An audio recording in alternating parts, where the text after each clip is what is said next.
Živjo. Verjamem, da boste knjigo Nič bat Lara brali z veseljem, ker je zanimiva. Zgodba knjige mora biti zanimiva, drugače nas ne pritegne. Lara je zanimiva tudi zato, ker govori vse tisto, o čemer odrasli nočejo govoriti ali o čemer zelo radi molčijo. Lara je zelo pogumna, drugo ji tudi ne preostane. Živi namreč v deljenem skrbništvu, en teden je bogata, en teden je revna. To dela njeno življenje zelo zanimivo, hkrati pa kar precej naporno. En teden je namreč pri očetu v Ljubljani, ki je bajno bogat, en teden je pri mami, kjer je hladilnik neprestano prazen in dejansko imata velikokrat težave celo s tem, da imata kaj za jesti. Ne bom govorila o zgodbi.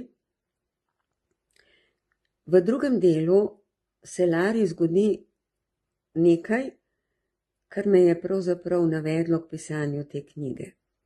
Namreč leta 2015 je šlo čez Slovenijo skoraj 1 milijon beguncev, v glavnem iz Sirije, ki jih slovenski državljani nismo smeli srečati.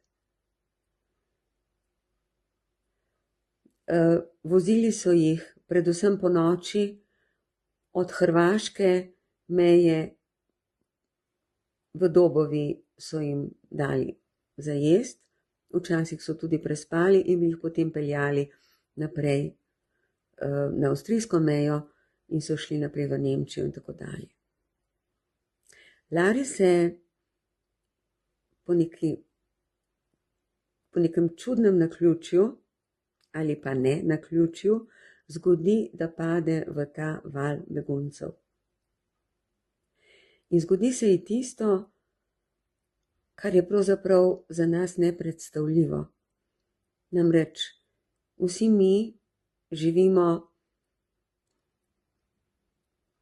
svoje življenja na varnem, medtem ko so begunci pregnani z domov in doživeti njihovo usodo je za nas nepredstavljivo.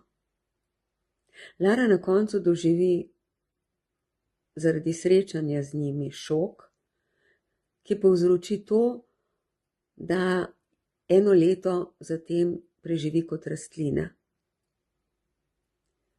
In to dobesedno, kar je tudi pravzaprav zelo mogoče, kot boste videli v knjigi.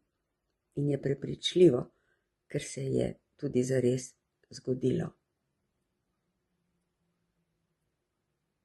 Vabljeni k branju.